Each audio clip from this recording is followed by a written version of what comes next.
2, 1. What is up, everybody? Welcome to another episode of ArmTalk. I'm your host, Jody Williams, and I'd like to have back to the scene, back to the crime, my man, Paul Italia. Paul, how you doing? Hey, Jody, what's up, brother? Thank you for having me on today, my man. Appreciate it. Oh, thanks for being on. And everybody's in the chat so far. The Drew 24, Scott Evans. Everybody, make sure you like and subscribe. So, Paul, tell me something. Before we get into the meat and potatoes of this show, which is your epic match coming up next weekend at Winter Blast, I did catch some of your show on Wednesday night from the Arm Wrestling Buzz. And one of the times, I didn't get a chance to see it live because I was at work, but one topic that really intrigued me was you guys were talking about super matches and how people got to be careful about what matches they take. And, because that could, mess up their value. Can you, yeah, I love that shirt. Can you elaborate more on that? Because I got a few things I want to add to that. Yeah, so what I was meaning by that was, I watched some guys where they kind of just take these matches where you scratch your head because you kind of know that they're not at that level and they're just, I guess either tricking themselves into it or looking at it as a no-lose situation where nobody really expected them to have a shot at that match. And then if they do somehow get the win, they look like the hero. But I don't know if that's like the best approach, man. I've watched a lot of people do that, and I feel like they lost their stock, people weren't so into them anymore. And then another good example was when Hermes went against Jerry. And we all know that Jerry wasn't 100%. He was just getting over pneumonia and all.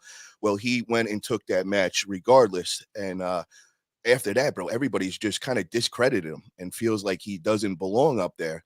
And it was just a bad, showing because he had pneumonia, so he wasn't at 100%. And I just feel like he lost a lot of hype from that. And, it definitely affected his career in my eyes. Well, here's the thing, because, we're still waiting on Jerry to come back, right? So here's the thing. Let's be honest, because in the grand scheme of things, Jerry has lost only one match, and that was the one to Hermes. He's done what he had to do. We have yet to see him on King of Table. We don't know why, but there's some guys out there I would love to see Jerry go against. Guys like Georgie, Vitali, guys like that. I don't know when he's going to get the call again, but I will say this. I do know that some people's stock will rise even if they lost, depending on how they lost. If it's just a white Ross 3-0, you just got blasted 3 times in a row, then no. But if you grind it out and made that guy think, but you still came up short, you can earn, some of that accolades. That, do you agree? Yeah, let me ask you this, though. Perfect example of what I'm talking about was Auden Lorette versus the Whisper. Before this match, everybody's talking about the Whisper. We have like all the non-arm wrestlers, kind of talking like this old schoolboy days. This dude's the best on the planet. And, the hype was just insane. Nobody really knew what level he was at. Right. Well, he goes against Auden and, 4-0 gets dominated, flashed through each round. And after that, I'm just seeing in the comments, in the chats, everybody's just totally dismissed the Whisper as a good puller. Like now they have him at the lowest level. And I'm looking, I'm like, bro, I don't think he deserves that. I think he's a very good arm wrestler. Yes, I think there was definitely different levels that day that Auden is on the next level. But Auden is also a lot bigger of a guy, I feel like, in another weight class as well. So to kind of judge the Whisperer off of that, I don't feel like it's too fair. And that's kind of what I meant by just taking on super matches like that. Because before that match, a lot of people were saying this is not even a match. It's 2 different size frames here. Yeah, here's the thing, though. Had the Whisperer won that match, are we even talking about that? You see what I'm saying? So there's 2 ways to look at that. One, I think he even knew, that, okay, I'm going against somebody with this big shadow because of his last name and has all the following just as much as I do. And, I can't discredit what I do leading up to that match. And, then you finally get up there and you're like, well, damn, this guy's a lot bigger than I thought in person, right? So you already got that going against you. And I could be wrong. If the Whisper, if you're watching the show, which is probably not, but this is what I got to say to you. Okay, you took a beat down. No problem. Want to know why? The guy was a lot bigger than you. Auden was a lot bigger than you, right? And probably from a technical standpoint, more smarter than you. No problem. Because I'm gonna tell you what, had Auden take one loss, it was official pin by the Whisperer, that's a win in my book. And before we go any further than that, a lot of people were kind of getting irritated because they were getting all the shine and stuff. I say, look, this sport is all about opportunity, and you got to strike when it's there. um, Social media following. I've been there. I was one of those guys, social media following. All of a sudden, you see me on the Monster Factory, you see me on Arm Wars. I get all that. So kudos to those guys. I just don't want the one thing you got to realize is that you can't take all the comments, all the negativity, and let it soak you up. Because I'm telling you right now, I haven't heard anything from the Whisper since then. Honestly, I'm like, dude, don't worry about it. Shake it off because this is a sport. And Paul, you and I know this. This is a sport where you're not going to go undefeated. It's not going to happen. Everyone got a loss coming around the corner. So, hey, Whisperer, from a West Coast guy, dust yourself off, get back in the saddle, go back to work. That's just my opinion. What do you think? Yeah, and the other thing, man, is I love the match. I don't want you guys to think I didn't want that match. I think that match is perfect. That's what we want. We want to get a lot of new eyes on the sport, a lot of non-arm wrestlers. That did exactly that. So that is a positive thing from where I'm coming from. And I want to see more of that. I want to see more. I don't want to just see the top arm wrestlers compete. We have that for East versus West. King of Table, I like how they went with that, man. We want to get everybody involved. And, you don't have to be the best arm wrestler to be in King of Table. You Right. got to have a following. You got to be, dedicated in the sport. And I think I think that sells, and it's a great thing. The other thing that I want to make mention is my match against Nanya. Perfect example, bro. I have all my non-arm wrestler friends, all of my old fitness guys, all the MMA people I used to be with. They're all hitting me up and they know everything about Nanya. They know when our match is. And I'm like, holy shit, this is what we need to do, bro. It's like people that, went to school with, they're all like invested in this. Like, yo, what is going on with the contract? And I'm just like, bro, this is the key. This is it. This is what people want to see, man. And we're doing it, bro. We're getting a lot of non-arm wrestlers into this. Well, I'm glad you brought this up because my next point goes like this. I've been saying this for a while now. So COVID did good things and bad things for arm wrestling, right? COVID kind of knocked us out. Like, damn, now we got no arm wrestling. I remember because when COVID really kicked in, it knocked out the Arnold Classic, which now doesn't exist anymore, as unfortunate. But when we got the green light to go and have these events again, go on airplanes, all that kind of stuff, it brought out more leagues and organizations, right? The rebirth of Arm Wars. Arm Gods came out of that. Knuckles Up came out of that. So here's the thing. We're at a point now with this sport that, there's going to be an organization that's going to cater to anybody, right? If you don't like Arm Gods, go to Arm Wars. If you don't like that, there's Monster Factory. If you don't like that, Knuckles Up, and so on and so on. Now, coming up next week, the same event, same day as your event, Arm Gods, and you got the thumbtack match. And here's the deal. I've heard some people who just like, you're going to put arm wrestling back 40 years if you have this match. I said, look, here's my opinion. I wouldn't do it personally, but it's excitement, right? It's excitement. I'm going to tell you why. Because there's always those renegade guys out there in the world that we all know of that's going to be like, oh, I like that shit. Now, like I said, personally, I wouldn't do the match myself. I think I just wouldn't put myself through all that, But do you remember the buildup between Beerman and Paul Maiden? Do you remember that? Yes, that's when they punched Evan, hit him with the can or whatever. Right. And do you remember the spike in revenue as far as people ordering the pay-per-view after that press conference when he got bitch slapped with a beer can upside the head? Yep. Okay, so going further, I can only imagine what's going to be in store next week at the press conference. I can only imagine what that's going to be like. So, with that being said, what are your thoughts on hyping up a match? Because honestly, I'm going to be real, and we'll get to your match at Nanya in a second, but hyping up a match, you got to keep people involved. You got to keep people intrigued. What's your thoughts on that? It's an art to it, man. Not everybody can do it. It sounds easy, but it's really not. You got to find what your stick is. What sticks out for you that we can make this match hype? And every match is different, so there's not a overall formula that's going to work for them all. Right. It's kind of like dancing with your opponent. You got to find that fine line, man. Like, pushing things to the limit, but not going over the line, not getting too personal. And Mhm. then, you guys start really getting at it. Things could get vicious, man. And we see that with me and Nanya, bro. And I want to make that clear with everybody. I think people think that we're just here hyping, hyping, hyping. Yes, we were hyping, hyping, hyping, but we are now at a point, bro, where this dude is just crazy, bro. There's no like hype behind this. He's just being very difficult and crazy right now. So, I've got to the point where I'm not even going to talk to him no more. I told him to talk through Ryan Grondin if he has any kind of issues. And I'm being dead ass, Jody. This is like, I'm over it, bro. And I think a lot of people are saying, yo, dude, there's just too much. We're overhyped it. And he just keeps going. And I'm Right. like, guys, this is not like, we don't have anything like we're working with. He's just being crazy Nanya, bro. This is not an act with him. He is certified crazy, bro. And so we're right now, I'm gonna be straight up, bro. I don't Mhm. know if he's showing up March 23rd. I Ooh, really don't it's know. it's that now? Wow. It's seriously, bro. I can't reason with him, bro. It's like reason with a 4-year-old. So I'm just gonna make this clear right now, bro. I'm gonna show you guys right now. Here's my end of the money, bro. It's 5 G's. I will be there March 23rd, Saturday. I will hand this money over to Ryan Grondin right before our match. As long as Nanya does the same thing, we are Hmm. pulling. It's simple as that, bro. This is arm wrestling, man.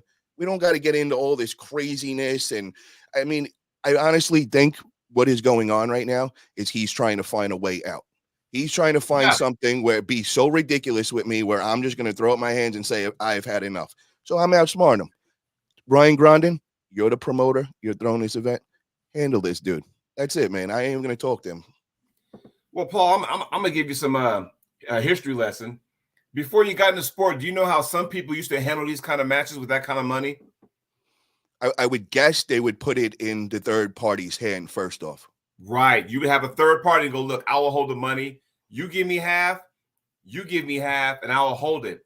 Whoever doesn't show up, that half goes to that person who did show up. That way, it's like, okay, it's not a total, wasted weekend. Does that make sense? So Jody, we tried doing this, man. I tried doing every rational thing a smart businessman would do, man. I know what to do and how to handle these situations. So I threw that out there. Right. And his answer to us was that his sponsors will not give the money beforehand, that it would be, we got it down that we were in agreement. We made an agreement on February 4th that 1 week before he at that time had his own podcast, that Pulling John with the Captain. He was Right. supposed to go on that 1 week before and show the money so that everybody knows. Now, the next stipulation that we put was that weekend, Friday night, when we get into town, both of us are going to show Ryan Grondin the money in person. Then right before the match, Ryan gets both funds, 5,000 from each person, and Hmm. that's when we put our elbows down. It's very, very simple.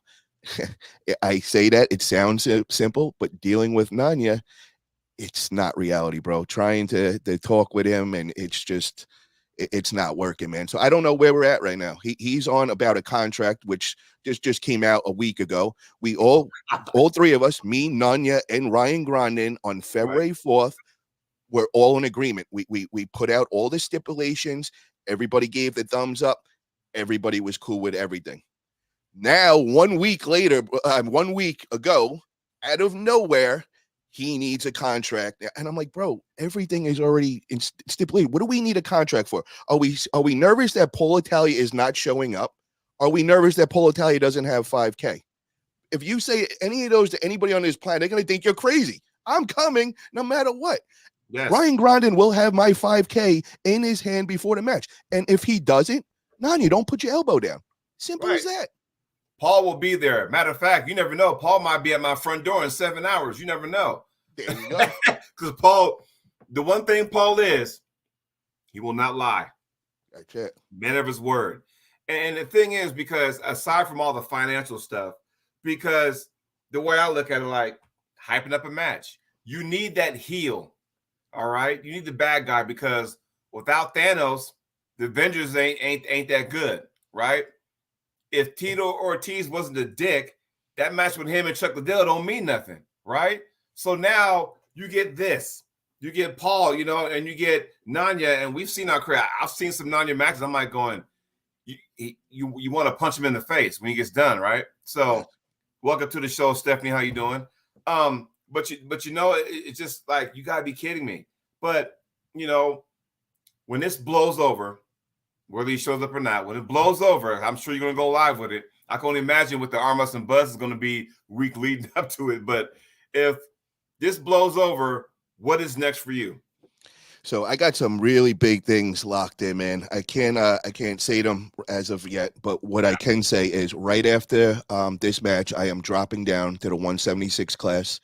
I'm gonna Oh, go all damn. in on that, and I got some mega super match set up on a big stage. Which I don't know when I'll be able to announce. I'm waiting on them to let me know that. But yeah, there's something major, guys. I think you guys are all going to be excited about that. And then another great thing is, I'm in talks with somebody else, and they want me to be part of, a TV thing they got going on, and we'll probably be announcing that in the short future as well. So there's a couple of things on my plate I'm really excited about.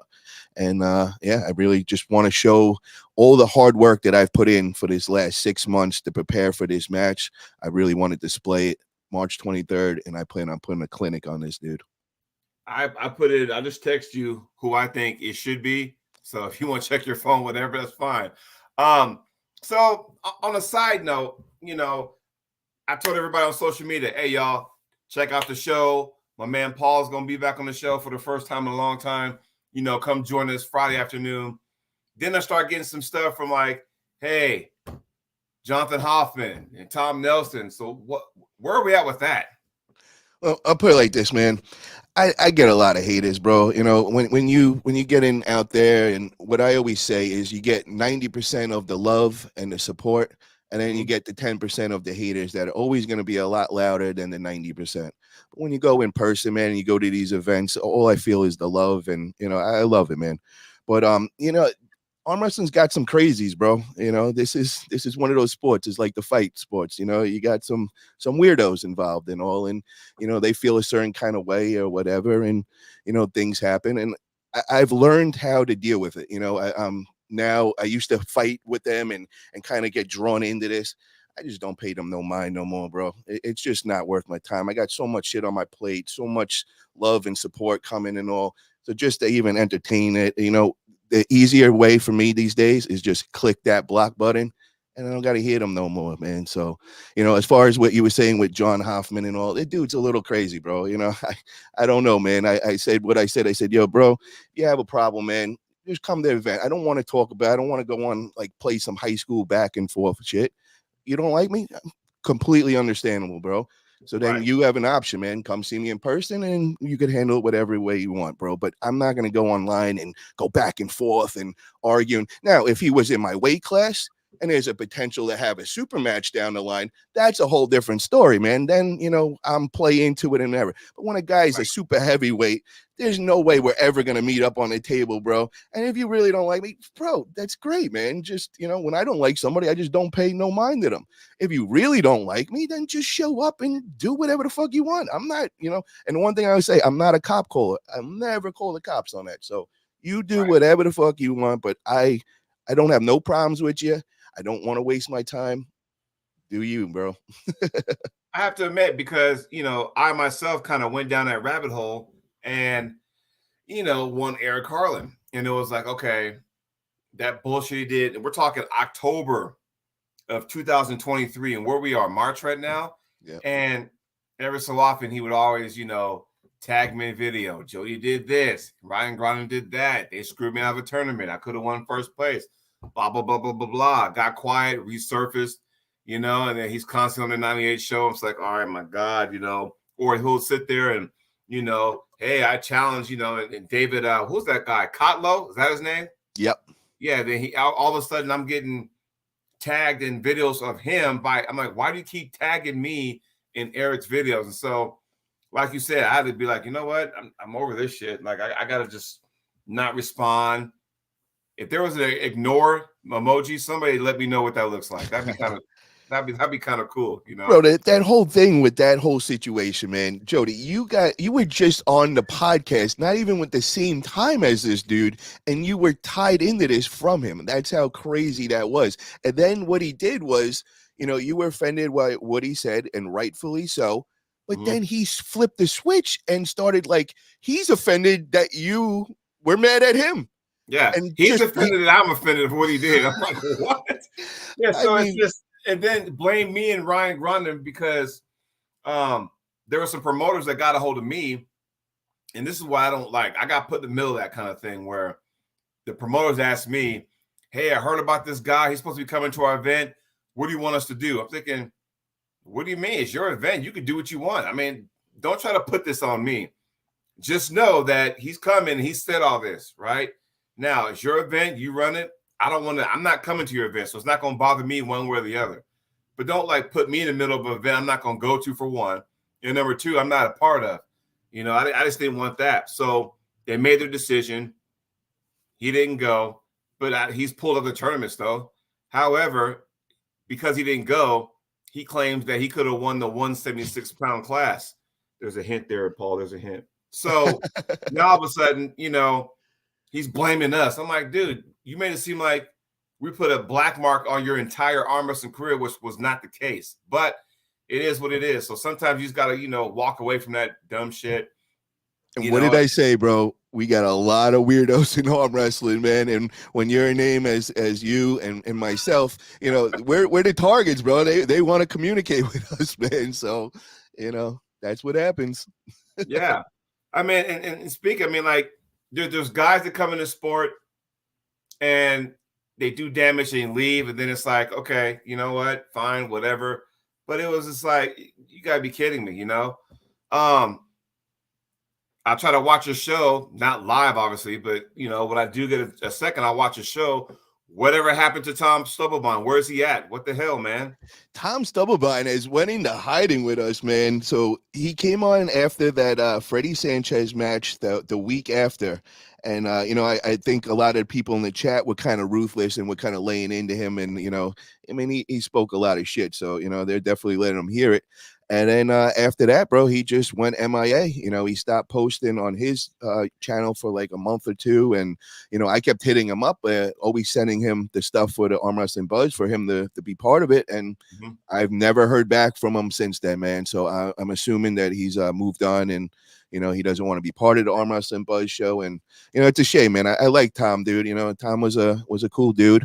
He had his own thing or whatever, but, we got along. So I was kind of discouraged that we lost him part of the Arm Wrestling Buzz crew, but now we got some new additions on there. We got Uncle John on, we got Matt Conley. So, I like the positive that came from it as well.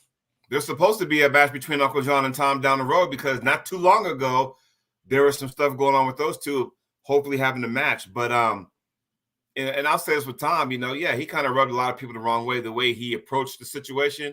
But because my name was tied to some of his shit too, along with Freddie Sanchez, and Freddie kind of put him in his place with Freddie's offhand and Tom's good hand.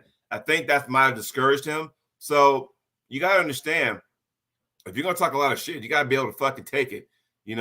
Look at Evan Burgoyne. He's been getting his ass kicked for fucking years. Guy still comes back. And I think, some people take this sport way too seriously. Like, dude, it's just a sport. Calm down. If I go to an event, and I've had my share of ass kickings in the past, and I've also dealt some in the past also. But when I've lost an event, and I'm thinking I'm going to win this shit, and I come up with an L, I'm thinking, yeah, I might have been bummed out for a minute, but at the same time, I'm thinking, well, let's see here. My kids still love me. Check. My wife didn't leave me. Check. Still got the house. Check. But for some reason, they take this way too serious. Not that serious. It's not. I kind of understand it though, man, because for instance, me and Nanya's match, we're going back 9 months now, and if I get this loss, bro, I am never going to hear the end of it. There's so many people that, and all my haters are going to remind me of it, but I'm perfectly fine with it. I know what I'm doing. I'm going out on a limb, being confident, talking all this shit. And I know what goes on. I got to see with Tom Stubblebine. He got the loss and, he paid for it. They really stuck to him. But I wouldn't let that bother me, man. This is arm wrestling. This is what we come to do. And just like you said, man, nobody goes undefeated. Right. Everybody's going to get a loss. So you just got to be the bigger person and be okay with it. You might want to, maybe not be on social media for like a week or two after and kind of lay low, but other than that, Hey, it's arm wrestling. I went to fucking Loveland, Colorado for that 64-man Super Series. And even though I thought I had a legit chance to win, I mean, everybody did, right? So 64 guys, granted, it wasn't my best hand, but I go out there. First thing that happens when I'm eliminated for the day, I was done, right? 2 wins, 2 losses.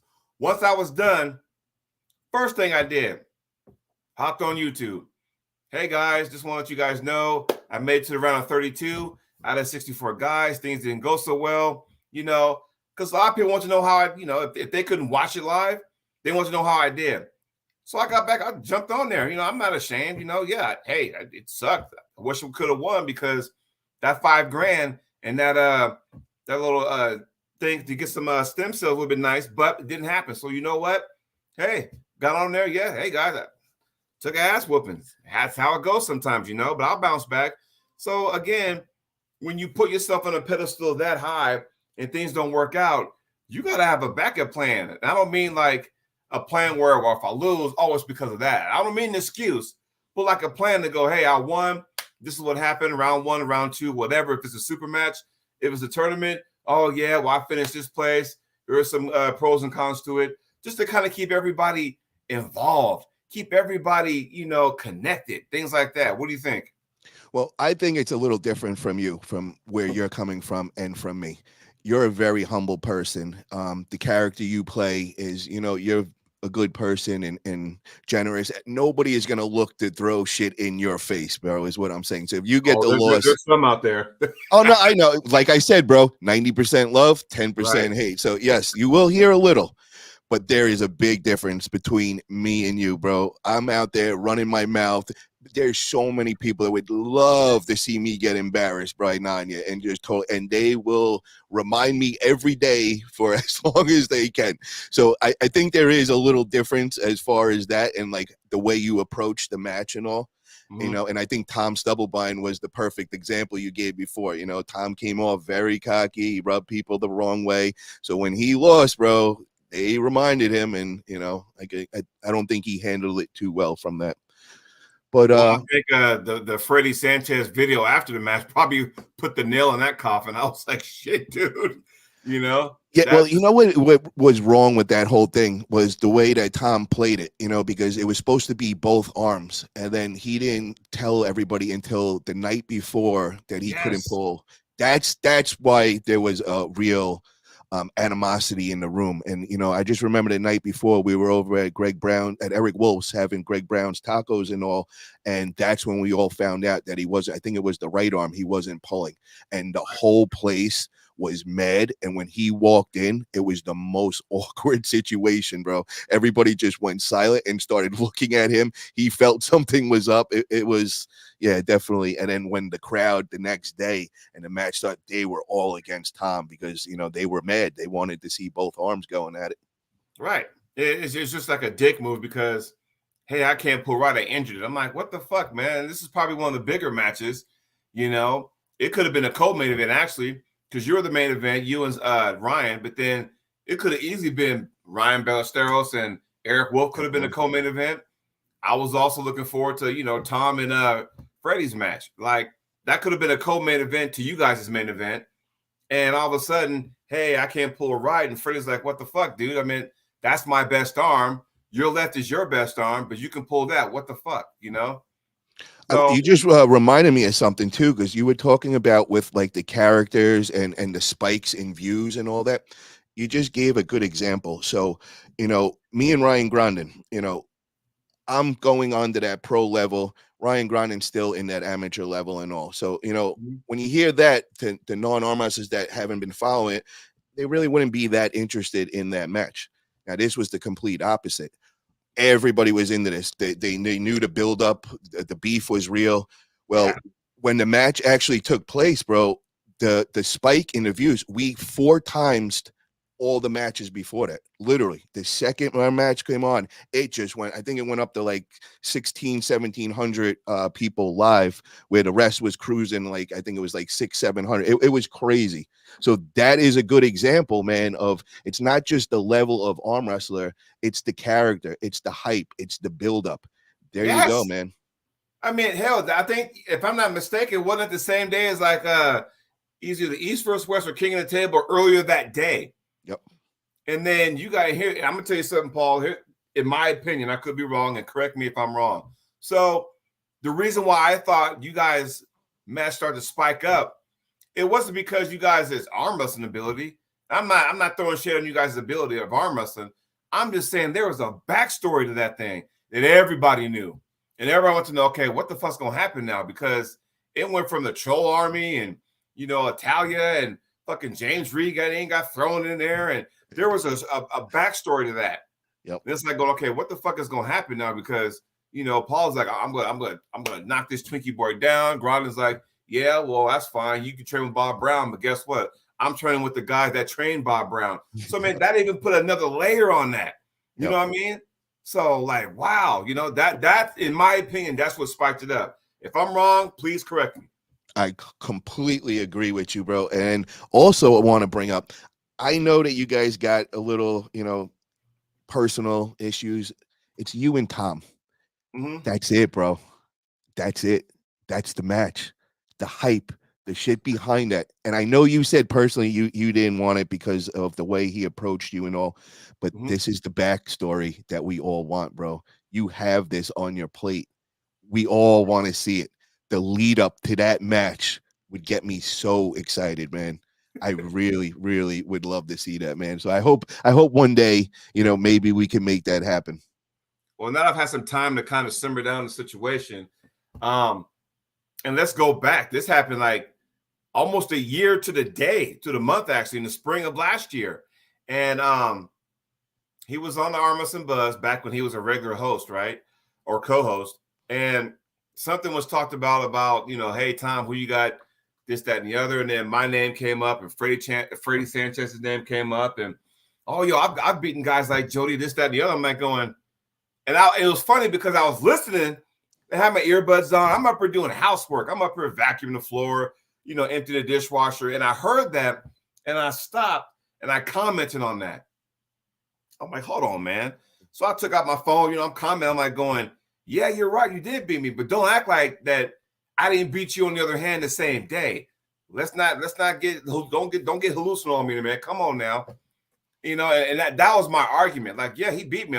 If you can go back, I sat there and said, yeah, he's beaten me before, but also beat him the same day on opposite hand. And he act like that never existed. That's the problem I got with that. But then when Tom would go, mental and was like, oh, well, I'm not worried about super matches, just tournaments. I'm like, but you're calling everybody out one-on-one though. That doesn't make any sense. And then, of course, me and Freddie are Chihuahuas, and, he would destroy us. I'm like going, okay. And then we're trying to set days up because by that time it was the summer, late spring, early summer, trying to set stuff up. And if anybody knows me, I got my stuff like laid out, like for like the next X amount of months. So the stuff he was wanting to pull me for, I was like, that's not going to work, man. He said, what about June this? I'm like, no, because June, I am totally off the grid because I put on my tournament. My wife and I put our foundation tournament on every year, right? And he said on his Instagram that, I think it's a crock of shit. You have nothing planned. I'm like, whoa. That's when it got personal for me. So I'm like, when my wife and I are throwing a foundation tournament, that means, means a lot to us. And for him to say that's horseshit, like he didn't believe me. And after that, 3 weeks later, we got the same foundation. Only now we're doing a basketball camp. We're doing this for the youth, the youngsters. And he gonna sit there and say that. That's when I took it personal. That's when I was like, I want nothing to do with this little fucker. Because if I see him, me and him gonna have a talk behind the fucking building, and it might not end up pretty good. That's how I felt at the time, Now all of a sudden, I'm like, this is bullshit, And it was funny because once again, Freddie got tied up in that And then Freddie's like, what the fuck, dude? I'm like, yeah, that little cocksucker said this, that, and it, and then some. And all of a sudden, fuck him, and all of a sudden they had a match going on. Then it got called off, and then it got back on again. So I'm thinking, oh, if I'm not mistaken, it was what, December 9th? Okay, here we go. Because Tom was like, what's up? And Freddie's like, well, let me go get my shoulder looked at because, he was going through some stuff. And then Tom was like, oh, you're scared. I understand, blah, blah, blah, blah. I'm like, okay. But at the end of the day, who was scared? Because by December 9th, was a shoulder or elbow, something was going on where Freddie had to deal with. When that was all healed up, right hand, he was ready to go. Tom was the one the night before, no, I can't pull, I hurt myself. Yeah. It makes it all look bad on him, right?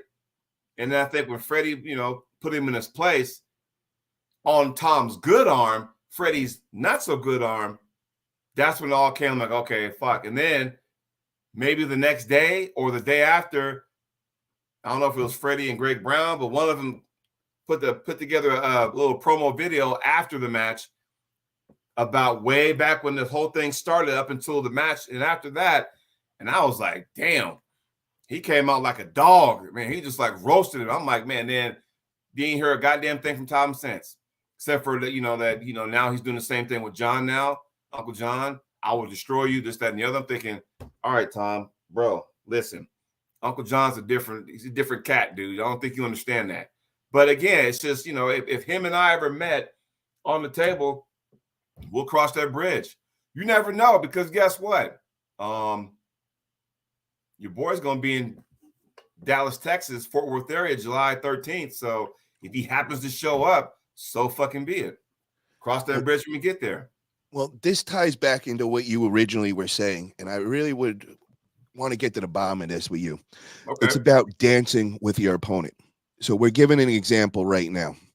And remember how I was saying, there's a fine line. You got to kind of, thread and be careful with it. You can't go too far and bring it too personal.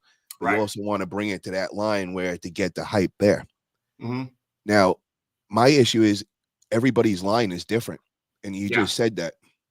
You just brought up how Tom said something about you lying about your foundation event and all that. And you took that personal. Mm-hmm.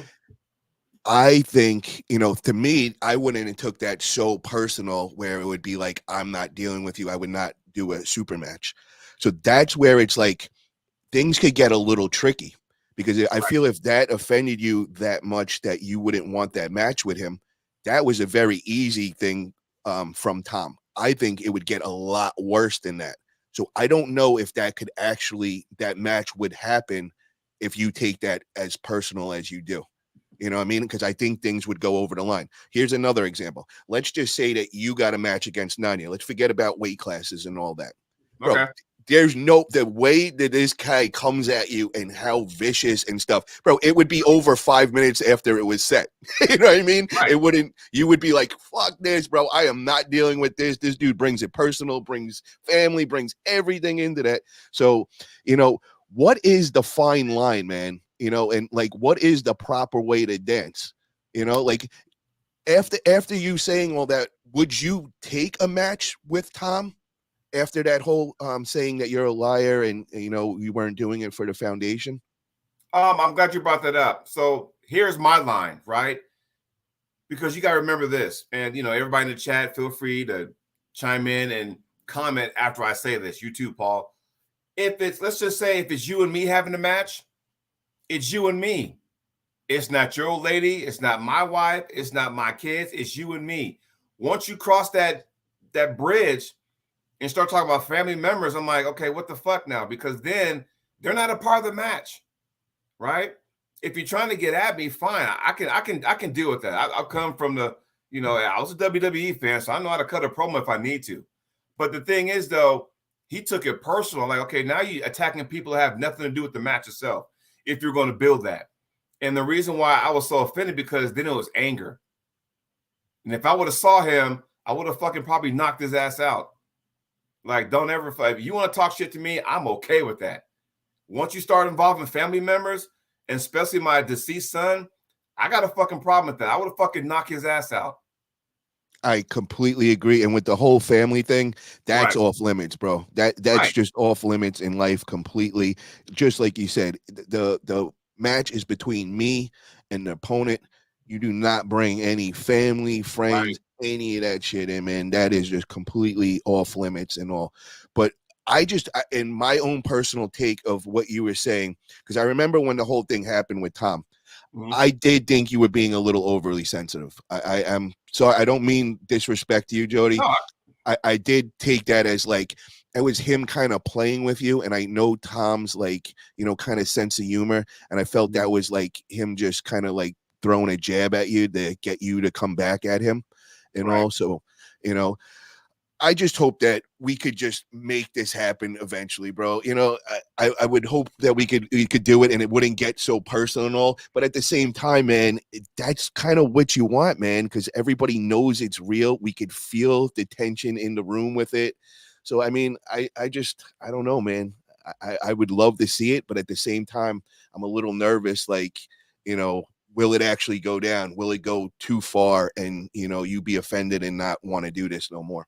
Well, no, I mean, here's my thing because now it's been over a year now since that whole thing started, and I've had time to kind of, get away from that situation. But in that time, I still had tournaments I competed in. He still had tournaments he competed in. I mean, fuck. I mean, I'm part of the World Series of Arm Wrestling now, which used to be called the Locked and Loaded. I believe Tom won one of the classes, season 1, by the way, on 2BTV, by the way. Check it out. So, and I'll be on season 2, by the way. Check it out. Coming soon. But, Tom was one of the guys that fucking won. I mean, and here's the thing. I don't take anything away from his ability to be an arm wrestler because he has all the tools. Now, him and I locked up on the table a few years ago, and this is another thing too. And everybody, and Paul, you'll know this, and everybody in the chat, you'll know this too. So when Tom beat me, right? He beat me that day. It was in Hawthorne, Nevada, at the Kenny Bostic Memorial. He beat me left hand. Cool. I beat him right hand. Cool, right? And okay, you throw my name out there like, oh, well, I beat Jody. Cool, I also beat you on the right hand. But then that spun into like, well, I was only in the sport for a year or whatever. I'm like, so that changes now? Did the narrative just changed now? Because I beat you, it's, oh, well, I've only been in the sport for a year. But when you beat me, none of that's talked about. Come on, man. If you're going to do it, if you're going to go, then go all the way. Don't sit there and start fucking playing narratives and shit, because that ain't how this shit thing, that's not how this shit goes, right? If you win, cool. If you lose, take it like a man. I took my loss to you like a man. Take yours like a man. That's the problem I got with some people in this sport. You know exactly what I'm talking about, Paul, because I'm sure you ran into a couple of those situations yourself. 100% agree with what you're saying on that, man. And they'll tell you about their wins over here, but they won't ever tell you about the losses, or they'll discredit you and be like, oh, but my shoulder that day. Nah, man, be a man, bro. Just suck it up. You were the better person that day. Move Right. on. That's it, man. Exactly. So I guess I didn't answer your question, huh?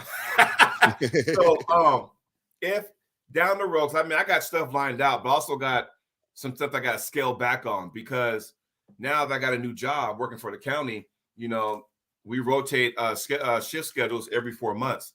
So there's going to be times I'm going to be, working Saturday and Sundays. The next tournament I got going on, and then everything else is open season, is July 13th. That is Fort Worth, Texas. That is the South qualifier for the World Series of Arm Wrestling. Because me and Jamie Sheldon got a date on the table, And can we just give a big shout out to Greg Sharp with the World Series of Arm Wrestling, man? Get over the Tubi app. Go check it out. Amazing things he's doing. He posted up there, if he could get a certain amount of views on the first season, he's willing to put up $100,000 for the finals for the next season, man. So this man is doing great things. He's not in the sport for money. He's just doing it to spread arm wrestling. So let's all get behind him. And I got some things coming up with him. I'm going to be doing some things with the World Series of Arm Wrestling in season 3. So Paul Italian and World Series Arm Wrestling got some big things planning in the future for sure. Yeah, because like I said, he came to my house, we did some filming last year, part of season 2, and I can't wait to see how they put that together. And that comes out. I'm not sure what the release date is, but it's gonna be fun. And so we're gonna kick things off in I think Riverside, California. Jamie Shelton's the host. I think he's the first one of all the qualifiers that kicks things off. So Nice. and I'll be in Fort Worth. I need a pair of cowboy boots, by the way, but I'm gonna eat some barbecue down there while I'm down there. But yeah, so my wife and the family, we all coming out there and hanging out, and it's gonna be fun because I'm gonna be a part of that. And then you heard about the house, right? Yes, yes, yeah. Captain Sheldon, Captain me, and we're gonna pick our squad, and we're gonna have another meeting soon about that. So and that's where So my focus is right now. so yeah, there's we're gonna be seeing each other, bro. That's kind of there's things in the works with that. Yeah, so it's gonna be fun because I'm looking forward to that too. So that's probably why I'm picking and choosing what I want to compete in, because balancing my time at work now and saying, hey, when I tell them come late fall, early winter, hey, I gotta go do this thing. So I need this day off and that day off. I'm just kind of like, I'll go to this tournament that I already had planned because my ticket's already bought for Fort Worth. That's already in. I'm ready to roll. I just gotta wait for the time and train. That's it. But all the rest of the tournaments, I might just kick back, help promote them, throw the flyers out, whatever, But get ready for those events because it's gonna be fun. I know I'm gonna see you there, right? Oh yeah, and I'm glad you're saying this, man, because I'm going through the same things as you are as far as with the schedules. You know, normally when people hitting me up with the arm wrestling, come to their events and all, I'm one of those guys, like they tell me, I get all excited. I'm like, yeah, you know what? I'm coming, and next thing I'm going to all these events all over the country and everything. And I kind of was getting into that whole realm, but now things are really coming at me. Everybody wants a super match with me. I got some big organizations. I got bunch of real things coming. So now it's like I have all these homies like hitting up like, yo, can you come to this event? And I'd love to say yes to everybody, bro. If I had the time, I mean, I would go to every single one. I love arm wrestling. I love traveling. I love hanging out with my arm wrestling family. But it's now come to reality. I can't do it, man. I got too much stuff on my plate. I got all these big organizations, and they're paying now. I'm getting Yeah. Paid expenses, hotels. I'm getting a appearance fee and cash prize offered if for winning the matches and all.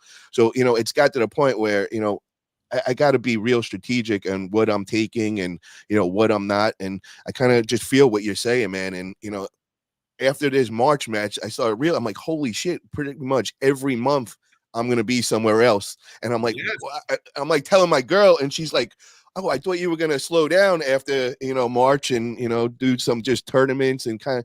I'm like, yeah, but all this great stuff is coming on my plate that I can't, But now I know for the rest, pretty much of 2024, every month I got something going on.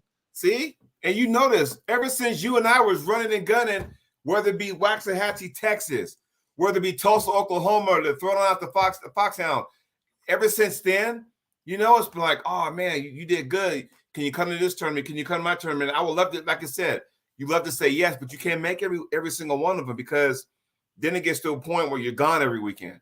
Yep. You don't want that, but it's like, okay, and what you mentioned, I want to touch on this next too. Appearance fee, right? So me, I'm at a point now. I'm thinking, because I was never that. I was always awkward in asking, like, hey man, can you at least put me up in the hotel or or whatever, or flight or something like that. That was always awkward to me. But and you know about this because you're on the night show about this. Last October, made my way to Canada. You already know how that thing unfolded, right? Oh my God, yes. You know how that, and like I said, last year was like a fucked up year toward the end. Like all year, the time thing was that kind of started in the spring, went through the summer, it kind of died off. When the fall hit, there was the Eric Carlin bullshit. There was the Billy Berg, or I got stiffed all this money, and it was just like, it was just the worst year for me, arm wrestling wise, of all time. And I'm like, oh, that shit happened. I'm like, you gotta be kidding me, right? And I sat there, I'm talking with the missus, and she was like, you know what? You need to start letting people know if you want me to come, it's gonna cost you this, that, and the other. So that either means if I'm coming, I need either one of the three things paid for: flight, or hotel or appearance fee or whatever, because that was bullshit. And she was right. By all means, she's right. When the promoter tells me, hey, once you get here, I'll reimburse you. And then we go through the entire super match card, the entire tournament, and we're all the people who are involved in the super match are supposed to get paid. And we're all looking at each other like going, okay, is anybody gonna say anything? Or that kind of, it was just the most awkward thing ever.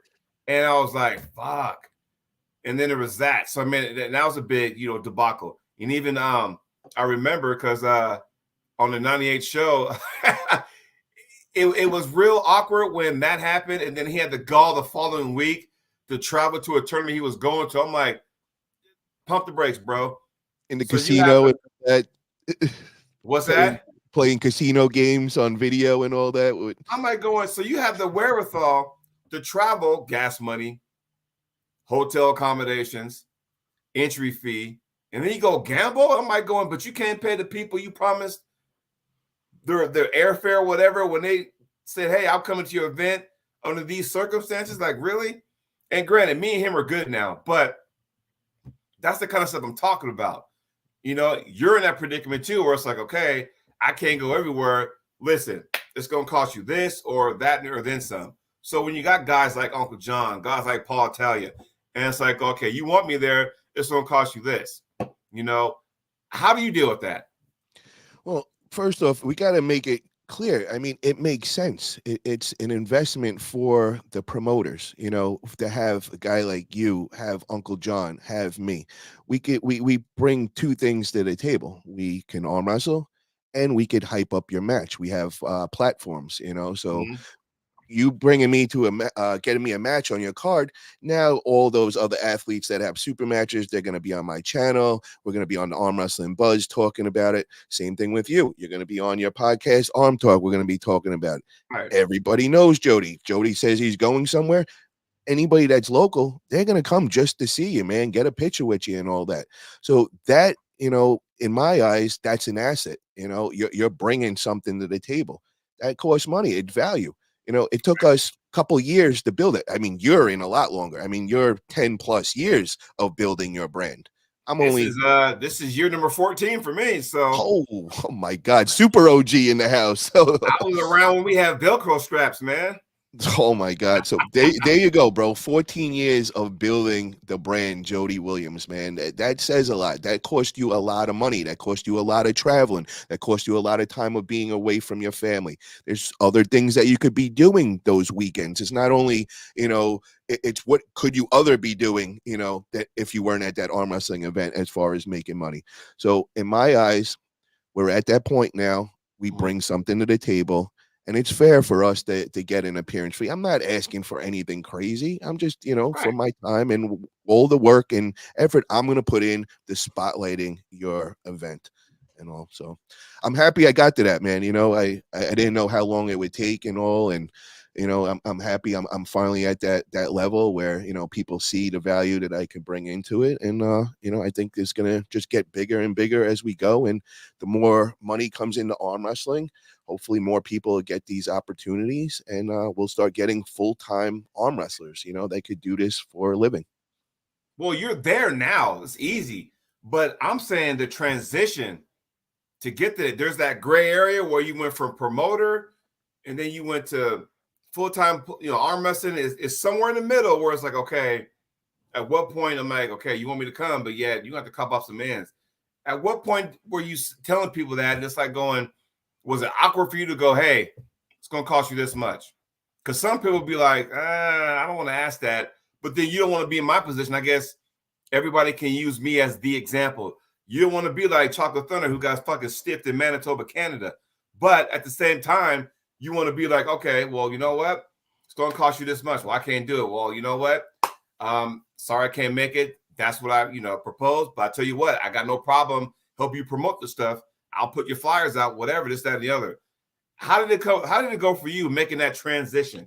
So I understand what you're saying completely with that, because it is awkward, asking for the money. But, I also was around Travis Bajent from the beginning, and, I was learning a lot from him. And, he just thought, I watch how he operates when people hit him up. He makes it clear, man, he's in here for the money and all. So I started doing that, in the last year, people would hit me up and I'm like, all right, well, this is what I need. Most of the time, what would happen at the beginning is they would just stop hitting me up after. I'd be like, oh, okay. And then, I wouldn't be part of that event. What has changed recently Mhm. is everybody's coming at me now. And now you start feeling more confident asking for an appearance fee because now you have 10 people in your inbox literally offering, events to be at and all that. Once you start getting that, now it's just like you said, bro, you have limited amount of time. So Yeah. it doesn't make sense for you going somewhere where your expenses are not covered and you're getting an appearance. And that's when the transition started. So it's just a matter of having a bunch of people that want you and at the same time supply and demand, baby. That's it. You wait to the house. You wait to the filming of the house. You wait for that. I'm telling you right now, because and I'll say this because what you gotta understand, people, because I've heard pros and cons about season one of the Locked and Loaded, and season two and then four will be known as the World Series of Arm Wrestling. Um, and I've heard people say, "Oh, it wasn't that great. It was just a tournament with people talking over the matches. It wasn't that big a deal." I said, "Look, man, y'all got to realize this. Anytime something's brand new, you throw it out there, you see what sticks. Then, if you want to continue that, you can make adjustments to make it better. I'm sure Greg got together with, everybody and says, "Hey, how can we make this? How can we make this bigger?" That kind of stuff. Well, in case you guys didn't know, season two, okay, there's some profile guys in there. Not gonna say who's in there, but there's some profile guys in there, right? They didn't have that in season one. So season two is gonna be that. So meanwhile, you got people sitting on their hands going, "Oh man, I can't wait to see what season, two is going to bring." Meanwhile, we're going to be shooting for season three. I'm going to see my boy Bishop behind the camera doing his thing. We're going to see all that kind of stuff. He's making some trips here and there. You got the house coming up. I'm excited to be a part of that, But again, you guys got to be, I mean, I don't know what people are expecting, because I would tell you what, there's matches that I actually won. I got some pins on that never saw the day of light because there was production behind it. So now we got to just sit back and just kind of wait and go, okay, because people ask me, "Hey, how'd you do in Utah? You had a super match with Jordan Steele on the left. You had a super match with Justin Gray on the right." Oh, I can tell you the results. I can't tell you how it went down. I mean, everybody put your phones away where we're shooting, that kind of stuff. And it's funny because in the finals, there's some discrepancies with that involve me, and we'll cross that bridge when we get there. But there were people there in San Diego.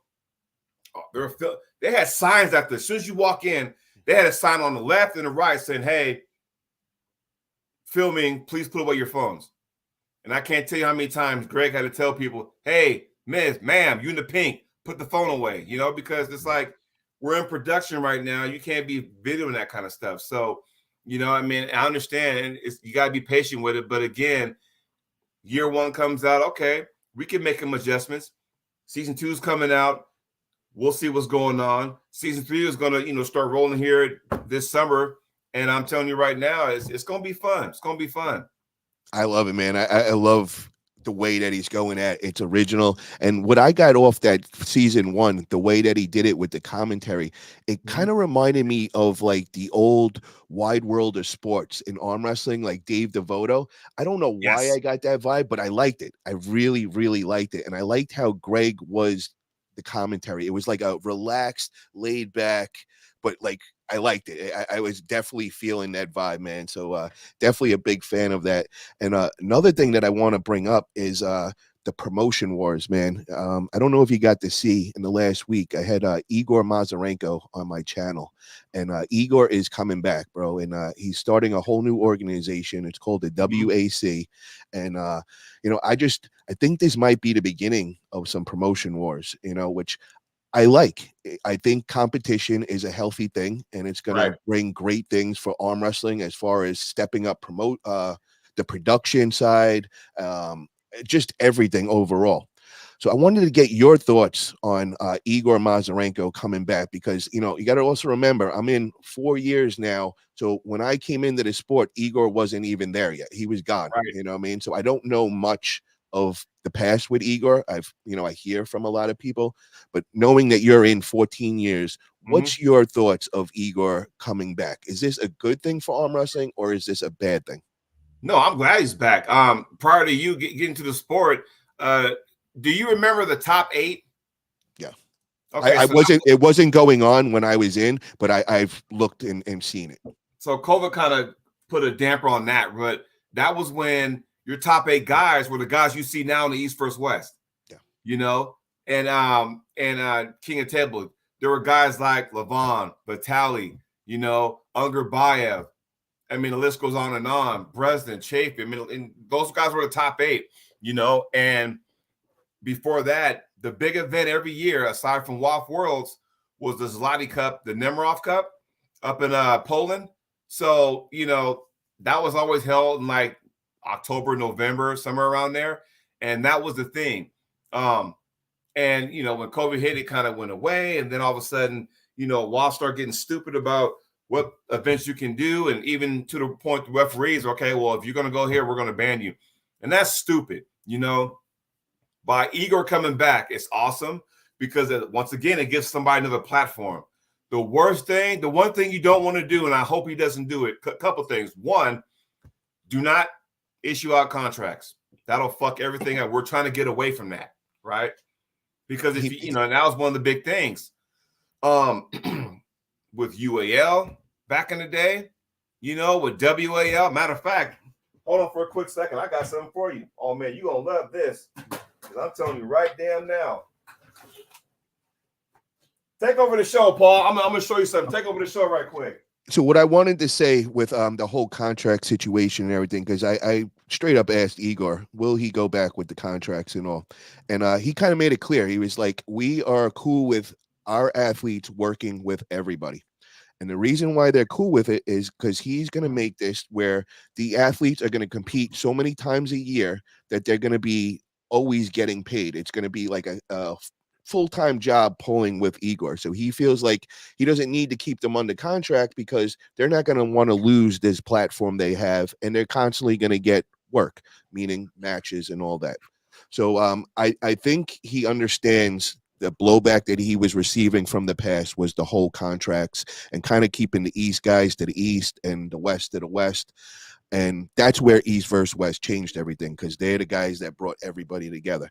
Well, I think Igor has realized that with the evolution of arm wrestling, going back to those contracts could really, put a bad light on him. So he made it clear that he's not looking to contract anybody up and he's going to keep everybody busy.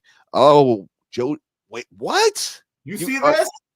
Is this for now? Like, was that the past or is this moving on? Is Wall back, bro? Like, what did we just get a big announcement right now? What's going on here? Man, you saw that, right? So is that now? Is WAL back? And just to know that I'm not bullshitting. That is just really hold on for a second. You see what that say right there? Yeah, WAL. Yeah. Wow. Yeah. Okay. Okay. So again. I mean, look. I mean, it just goes into all the fucking detail stuff. You see that? So, again, I just ask you this? Are you okay? Are you allowed to show that right now? That's everything's okay. This is before COVID took over. Because prior to that, I'm gonna be. If you're doing it, I'm gonna say straight up. I signed the same thing. Yeah, but do you see what I'm saying though? You know, so it was kind of like if COVID had never happened, you would have saw Paul Italia on Wall. Yeah. You would have saw Chocolate Thunder on Wall. Why? We're characters, right? Goes back to what we talked about at the beginning of the show, right? We're characters. But Jody, I'm now curious that you just showed it. Like, is there are we moving on from? Because I haven't got an answer from that. I signed all that and I haven't heard anything. So now I'm asking you, Kerry, bro, is this going down? I hope it does. I hope it does. But like I said, it's just like, because here's the thing. If you want to sign, the only way a contract benefits a person is that you got to be all in, Yeah. right? So let's just say, when Wall was at his height back in 2015, 16, 17, at his highest peak, right? Tournament wise, then they went to the super match format, right? So if you sign a contract, if you're all in on Wall and nothing else, it doesn't matter. But if you want to pull other tournaments, that's when it became a problem. Unless some people had a clause in their contract. And that's the thing. Oh, did we lose Paul? No, no, I'm still here. I got to change my camera. I got it, bro. Oh, I thought you had a phone call. I'd be like, how dare them? No, no, no. We all good. I just got to see how to So change it. the thing is, Paul, so like, if you're all in on WAL, right, then it's like it shouldn't matter. None of that matters. So answer your question earlier. Oh, I like that view. So to get back to what I was saying about Igor, is it a good thing he came back? Yes, it is. But the minute you start putting contracts out there, okay, here we go again. Because now all of a sudden, aren't there contracts at East versus West? Yeah, Core See Sports. what I'm saying? They have the contracts. They're locking all their guys down. So that's where we're already in the problem, because now Igor can't go back and use any of his past top 8 guys because they're all under contract with Engen and Core Sports. So now what he has to do is go build his next, farm of athletes, start building their brands and get those guys known. So, I mean, eventually the contracts are going to happen. That is the truth of the matter. And the more money that comes into arm wrestling, the quicker that's going to happen, man.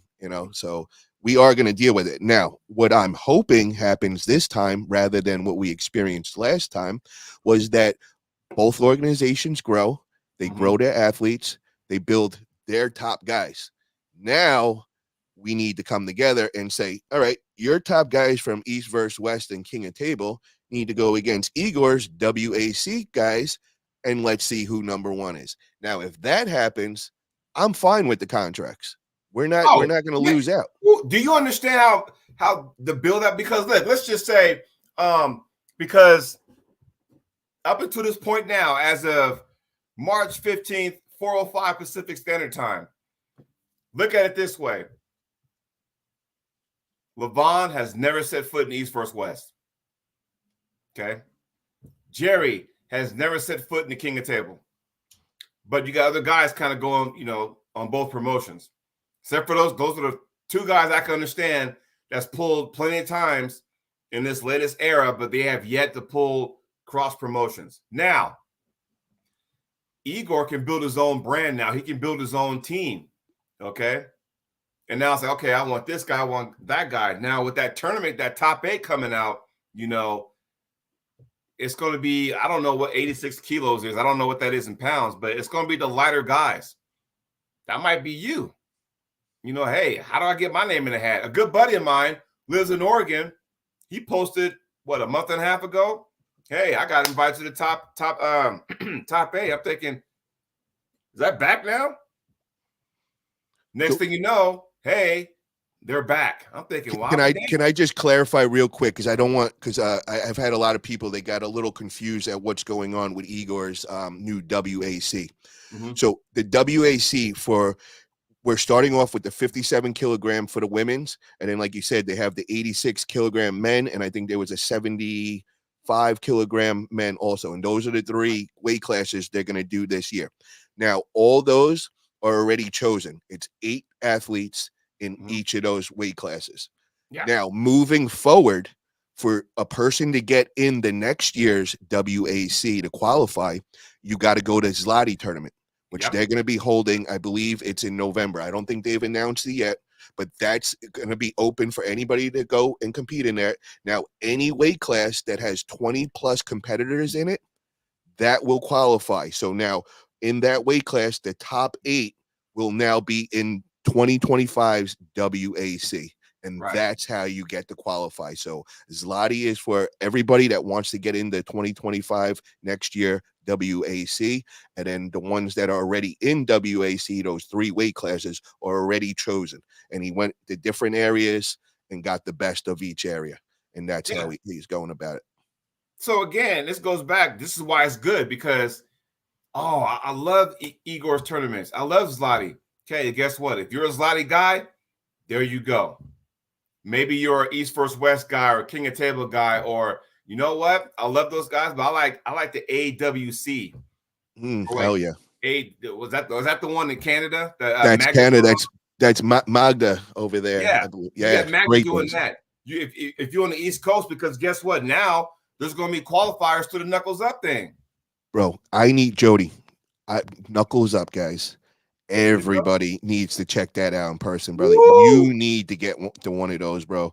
These guys, I'm telling you, man, I never seen somebody come out the gate so strong. I Man. you got to be reminded, like that was their first event that Knuckles Up won. The Mhm. production they brought to it.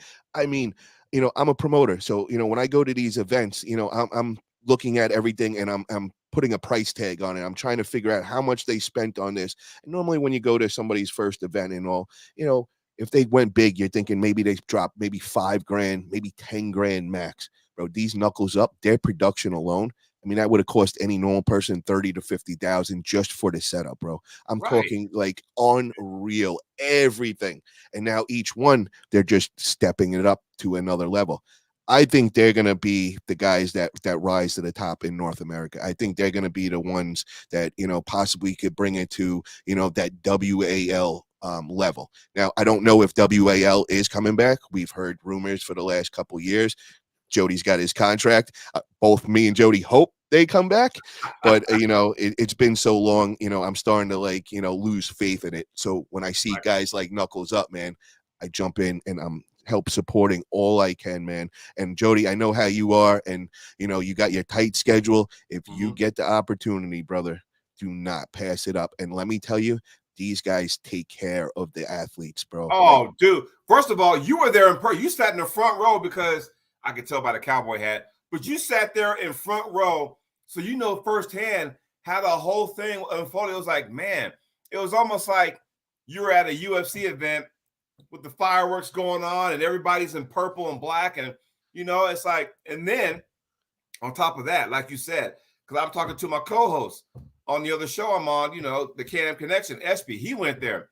He says, man, if they call you, fucking do it. I'm like, oh yeah? He goes, yeah. He said, my man got off the plane. Him and his wife got off the plane. They greeted them. Here's the itinerary.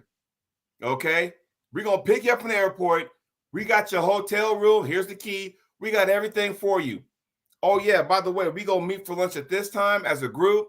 Buffet. Don't worry about it. The food's on us. Go back to your hotel. Go sightseeing because we're going to come back for dinner at this time. and then we got a barber coming in. So if you want to get freshened up, we'll cut you. Bro, it's crazy. They think of Woo! every part of it. They roll out the red carpet. They make you feel like $1,000,000. And I haven't even competed in it. This is me going as a VIP, just watching the athletes being taken care of. And, they do the meet and greet beforehand for the VIP guys. So, you go into a convention room. They got a full bar, Right. food. Now you go and you meet all the athletes. You talk with them, take your pictures. Now they bring us into the actual event place. Amazing, bro. I'm talking like you feel like you're in a big club with all the crazy like setup and lights and all that. After that, the Superman, we go right across the hallway to another big convention room where they have a bunch of tables set up for the after pull. Man. We do after pull. Now that goes on for an hour. Now they grab all the athletes and the VIP guys and they take us out to dinner.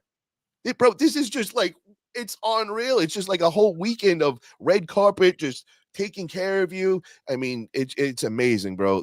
I really, anybody that gets a chance, get over to that Knuckles Up. They got one coming up in May is the next one. I believe it's May 11th. And then they got Knuckles Up 4 in September. Lots of big things coming up, man. And you guys are going to see Italia, man. There's some things coming up with Italia and That's what I'm Knuckles saying. Up. And then, because you got Magda's event in Canada. If you want to be focused, you can be a part of that. You got Arm Guys. If you want to be a part of that, you can be a part of that. And then everybody out west is like, what the fuck? Tim Thomas got awesome. I'm a arm sports entertainment guy first and foremost, right? Let's get Loved that him. straight. Loved him. Now, out west, you know what's who's doing this? But they're starting to go like that now? That Montana Armbender event now. Oh, that was official, bro. Yeah. Shout out to what was I forgot his name. Who's the guy that throws that over there? Wilson. I want to say Josh Wilson, but Yeah, two brothers. Unbelievable, man. For so let real. me tell y'all this about the Montana armbender. Now, these dudes, no, they're not gonna have all the fireworks and pyro and smoke when people come out.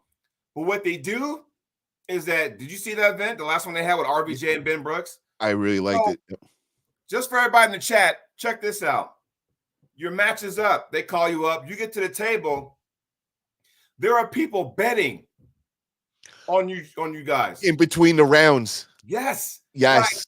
Like, before they start, I mean, I think the Ben Brooks RBJ, which was the main event, I think it got up to $4,000.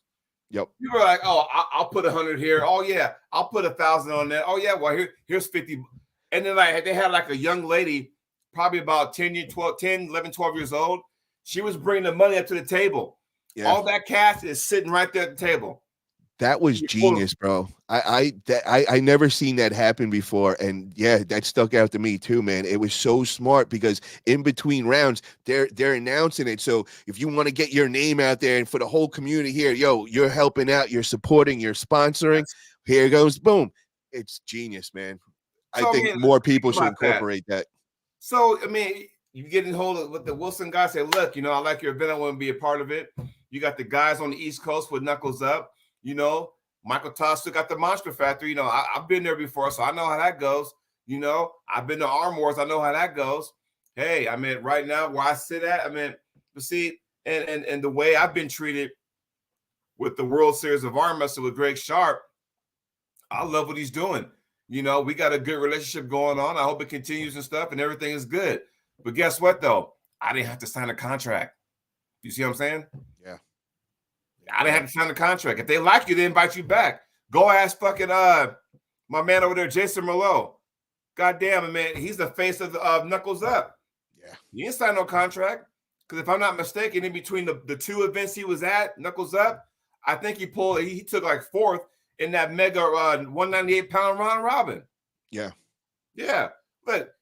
Oh, look who's in the chat. Clifton Erickson. Gentlemen, yeah, he was the guy. Clifton, tell everybody how that Montana armbender event went.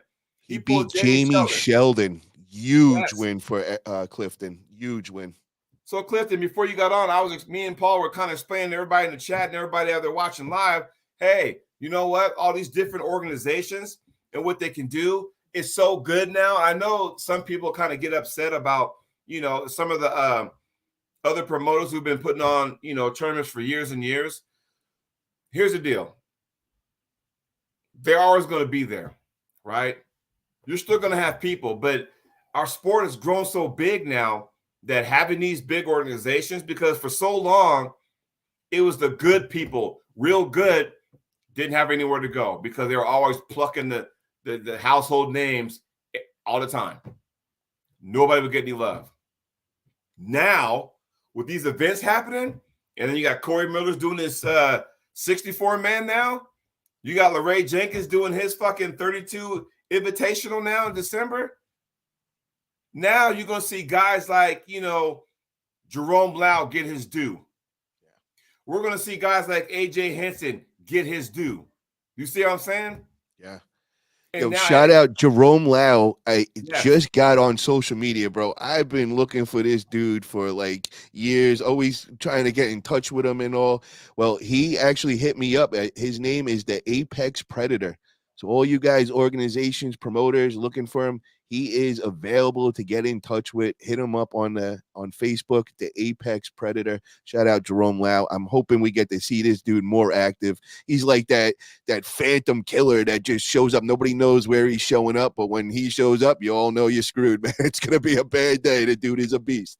So shout out to him. Because look at it this way, and I'm still trying to figure out why the fuck he ain't got no matches, but the East vs. West finals last year, right? Even though I had my own opinions about how they handled that shit, I thought it was kind of bullshit myself, but it is what it is. Now, it was Matt Mass's event to win pretty much because he was like, fuck it. I've been to East vs. West. I struggle. I want to get back to it. The only time Matt Mass sweated when Jerome Lauder met him in the finals. And again, this is one of those situations where you and I were talking about that went back to the Armor and Buzz on Wednesday. It wasn't a super match, but in the finals, Matt won because I think, if I'm not mistaken, in the finals, it was like best of three, I think. And yeah, well, guess what? Matt won 2-0, but he didn't walk through him. He was sweating. So again, Jerome Loud, why is he not being mentioned? I need to see him at Knuckles Up. I need to see him at King of Table. Where the fuck? I need to see him because that guy has too much talent. And I'm telling you right now, everybody in Florida knows who Jerome Loud is. I'm telling you, he's from Georgia, goes down to Florida, and you see the match he had against Chan Shaw? You see that one? Yeah. Woo, I mean, telling you, man. He's a whole nother level, bro. The dude is just animal, bro. and once again, some people know him. I was like, oh, well, how come Drum ain't doing this? Okay, here we go. Paul, tell everybody, man, if the man had a social media platform maybe 2-3 years ago, he'd be out there. Bro, I was the guy. I was trying to get him when I was throwing events, man. I kept trying to get in touch with him. I'd hit up all his friends and all, and everybody would tell me they'll get in touch with me and then get back, and then nothing ever came of it. But a couple weeks ago, bro, I get a request from Apex Predator, and he's like, I'm fine. And I didn't know who it was. I was like, he's like, I'm finally on social media. I'm like, and what's your name? And then he hit back, Jerome. I'm like, holy shit, bro. I've been trying to get in touch with you for a couple of years. Too bad I'm not still throwing events, man. I would have got him in one right away. But, now that I just said that, I'm going to hit up Knuckles Up and all those guys and just let them know that, he's on social media. Here's his account, Apex Predator. Definitely see if you can make that happen. And so here's Clifton Erickson. He has 2 comments. The first one says, you will now see guys get recognized way more because there are way more opportunities out there. What Paul and I were talking about. I think it all comes down to the lower puller, like myself, needs to confront the people and promoters. Yeah. And his second comment was, and start asking for matches. Now, on the other side, those people being asked need to loosen their grip and allow people to try like Jamie Sheldon did me. Well, you need to pay a little bit more, most likely. So, and here's the thing, because even though Jamie lost 3-0 to Clifton, did that take any steam off Jamie? No. No, not at all. It didn't. No. Here's the thing. Clifton beat Jamie 3-0. That skyrocketed Clifton, but it didn't hurt Jamie whatsoever. Yeah. That's what you guys were talking about, that kind of stuff on the Arm Wrestling Buzz this past Wednesday. Were you not? Yes. Yeah, that is definitely it.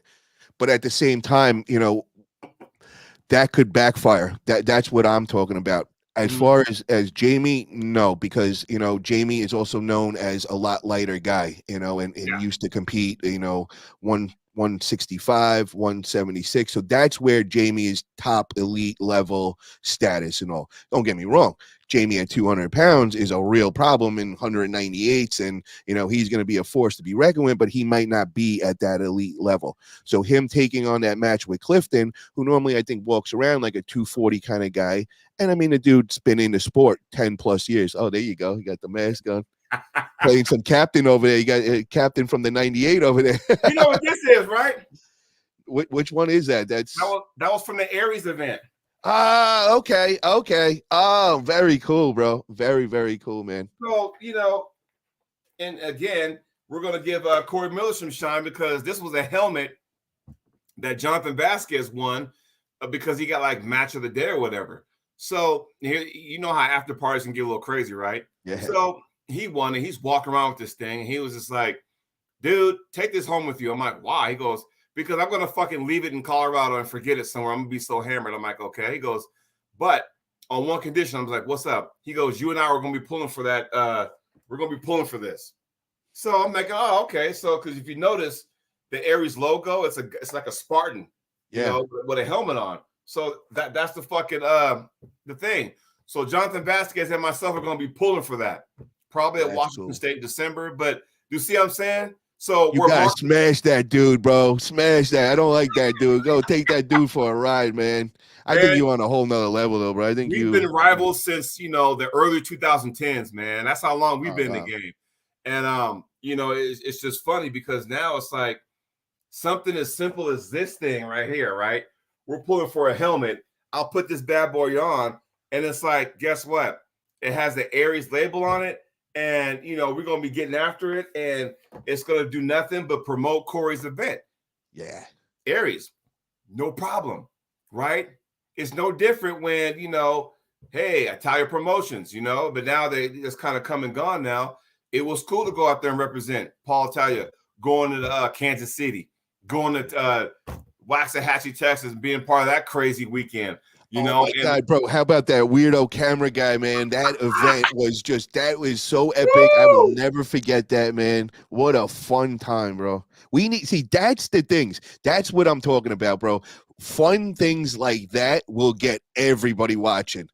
It was so original, and non-arm wrestlers were getting that. You got all these different characters. You know what I mean? You had Barry Bourne, you had Artem Taranenko in there. I mean, Jody Williams. We had who else? I mean, it was just a who's who of John Gable. Yeah, I mean, yeah. Yep. So here's the thing, and if for what we're talking about, you guys go on YouTube, go to ArmTV, and just type in "real camera guy."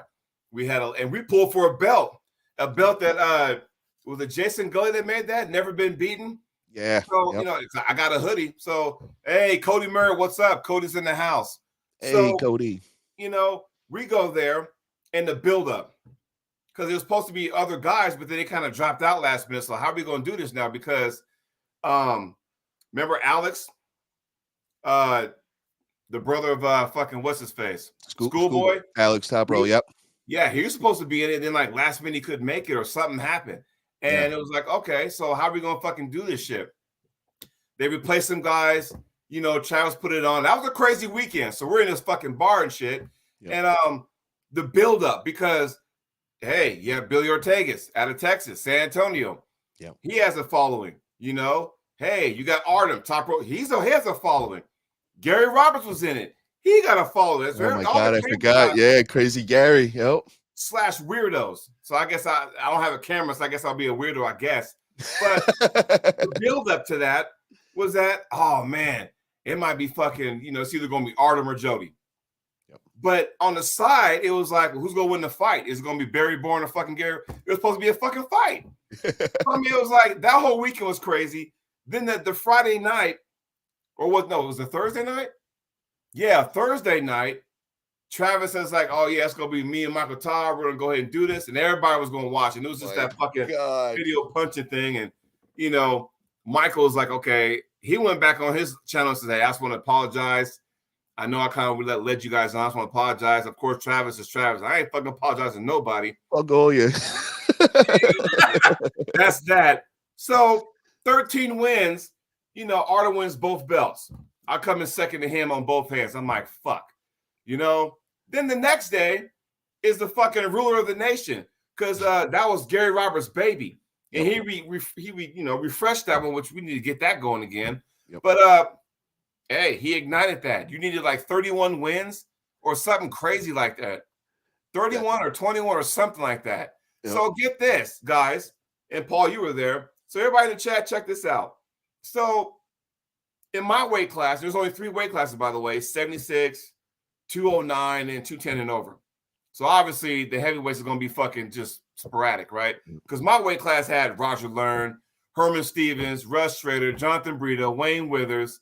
I mean, fuck, the list goes on and on, right? Billy Cochran. So we go to this tournament, and it's this big giant Waxahachie Convention Center. You got 2 stages on each side, right? You have the tournament, right? There's 25 guys in my class, and of course, I didn't make the right-hand money tournament, so those guys went over there. Cool.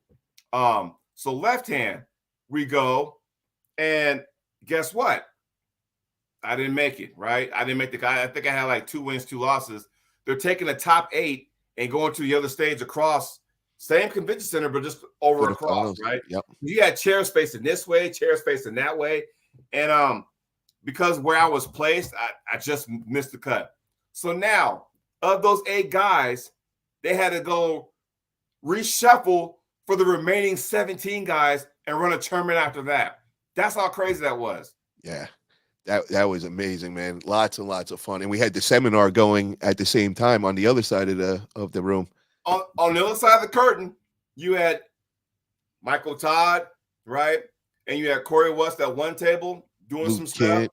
You had Luke Kent, Michelle Dugan doing some stuff at another table. Yep. I mean, that whole thing was like, Paul, you were there, but these guys don't understand how crazy that weekend was. Yeah, that was We just need that amazing. again. Yes, we do. And I want to make this statement, man. I think we're in a new stage of arm wrestling, and the era I would want to call it is the era of the character. Do you agree Mm-hmm. with that? Yeah. Because it's not only now just being a great arm wrestler, it's now also being a character as well. And I think that's really what is, really sticking, what people are really into. And I think that the transition went from back in the day, we were all about the tournaments. So it really wasn't so much of a character. Now with the super matches, its focus has come to the character. And I think that's key. And I like that. I really like it. It makes for interesting people. It makes for interesting super matches. And one of the examples is this new guy, Captain P. He rolls with the 98%. Mm-hmm. He came to our first tournament in West Virginia at Travis's. Him and his boys walk into the tournament, and the whole place just froze. We see 5 dudes walking in with wrestling masks on. So in my head, I'm like, what is Travis up there? Did he just get like a sideshow? Like, what is going on? Then they would just find out they're just arm wrestlers, and that's their gimmick. And well, from that day, I've watched Captain, come in their community, and he has a very original sense of humor, really funny, has very lot of editing abilities, does very good edits and all, and he is getting known as this character, from the mask. The older OGs in our sport hate it. They think it's making a mockery of our sport. All the new guys, they love it. They like he's a character. He's standing out. He's getting a lot of attention. But regardless, like it or hate it, he's getting out there, and Right. his name's there. And now he's got a super match. His first super match at Winter Blast this next weekend. He's going against Cam Dennett. So that, in my eyes, that is what is the new trending thing, is the era of Everybody the wearing a character. mask. I saw that guy. I was like, who the fuck is the Muppet up there? And I was like, and the other dude's opponent was like getting irritated because he thought dude wasn't being serious. Yep, bro. I'm okay. So 2 days before that, I'm interviewing Igor Mazarenko on my channel. 2 days later, bro, I'm on this channel and I'm talking to a blue Furby, because he now has a blue Furby, and that is his agent. And he's behind. You don't see him, but he's there with his puppet strings, and Right. he's talking in Furby. Bro, I couldn't, like, I almost just started a fit of laughing. Like, I couldn't, every time I'd look at the screen and see that I'm talking to a blue Furby.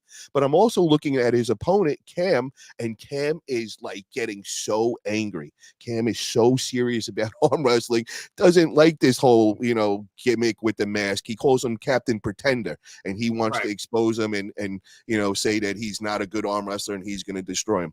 But what I'm trying to say at the end of the day, man, it's entertaining, bro. And, it's bringing new eyes into the sport. Yeah, it might not be the most serious thing for the arm wrestling purists, but it's getting attention, and attention's good in our sport.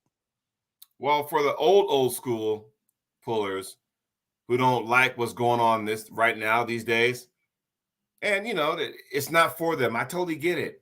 But there's going to be tournaments for them that they've always done, and they're going to be fine. I mean, the fucking, the renegades, the outlaw guys, or, the fucking oddities or the pack rats or the misfits, whatever you want to call them, there's going to be, tournaments for those guys that's going to clam on to. My whole saying about this whole entire thing is that these organizations are going to offer something to somebody. That's what it's coming down to. You want to get serious? Like Olympic level? Okay, you got WAF, IFA will get there soon. You want to be the man and get all the exposure? Okay, King of Table, East First West. You want to be a misfit? The land of misfit toys? I guess you can go. Arm gods. Yeah, you can do that. But, at the end of the day, if you want to, do some cool stuff and see where it goes and kick back and go, yeah, I was a part of that. Locked and loaded. Right? Yeah. Fine. There's always something for somebody out there. So it's not a bad thing to have. I think, and I've had talks with some promoters, and some are not Some are kind of sour with the fact that, well, they're putting on this tournament that we've been having on for years. And I get that because we all knew, as an example, we all knew first weekend of March was always the Arnold. We all knew that. We're not saying don't plan a tournament that day, because I guarantee you somebody that puts on a tournament in Miami, Florida ain't going to hurt the Arnold up in the Midwest or San Diego or Seattle, Washington. It's not going to hurt that, right? Now, if you put one on in like Cleveland, okay, now you're being a dick, because like, what the fuck, Yeah. So I understand that, but it doesn't mean that you cannot, well, we can't put a tournament on because if I'm in Oregon, I can't put up my tournament on at this day. Why? Because somebody in New Hampshire's got one going on. Like, dude, you don't want to know. I mean, it's for everybody, And we're getting too big, man. It just, there's so many events going on, and there's not enough weeks in the year, so it's going to happen. You're going to overlay with other places. Now, there should be like courtesy where, maybe like set like a 3 hour is like the limit. You can't be within 3 hours of a tournament that's already set. There should be some sort of standard, I feel like, because otherwise it can get a little, nasty. And, we all know with the promoters, they do go at each other, and there is a lot of little promoter wars and politics going on behind the scenes. Well, a lot of it has to do with, did you plan on getting all those entries in the first place? Because I mean, we'll use Corey Miller as an example, with the Aries thing, because now we announced it. The super heavyweights, I'm talking to you, Scott Evans, the super heavyweights, right, are up next. Right hand super heavyweight, they're up next. And Corey's like, well, what date should I put that on? He put that on Facebook. So he's kind of saying, hey, I'm thinking about this day, that like May 15th, May 20th, or no, June 15th, June 22nd, wherever, somewhere in that area. Who's put on tournaments on those days? And of course, I said, hey, we got ours that same day, but I don't think it's going to affect us because your event's probably bigger than ours. I'm sure it is, but I don't think a lot of guys that's going to his event were going to come to mine anyway. That's how I look at it. I like that Corey does that. I think that's smart, man, because it kind of, it throws it out there. It gives everybody a heads up. So if you do have a problem, you're going to hit him up before. And if he doesn't hear anything, then he knows that date is good. I think another way that promoters, a tip of advice that, I used to do is if I'm going to throw an event in the state, pretty much know who the guy is in that state that throws events. And the first thing I would do is I would call that guy and I would just say what I'm planning and when I'm planning. And what you're trying to do is just give that man respect. So if he has anything planned going on, he'll let you know and say, no, this date won't work. Or, that date works perfect. Not only that, now he'll also see that you respected him. And now he's going to go to his people and he's going to encourage them to go to your event. So I think that's a good way for promoters to play nicely and not run into those, little politic problems they get into. But I think you hit the nail on the head when you said our sports are getting too big now, and there's not enough weekends in a year. I mean, I get it, but it's not a bad thing, because then the only problem I see is that as a puller, you got to go, okay, which one do I go to? Yeah. And that's the decision the athlete has to make.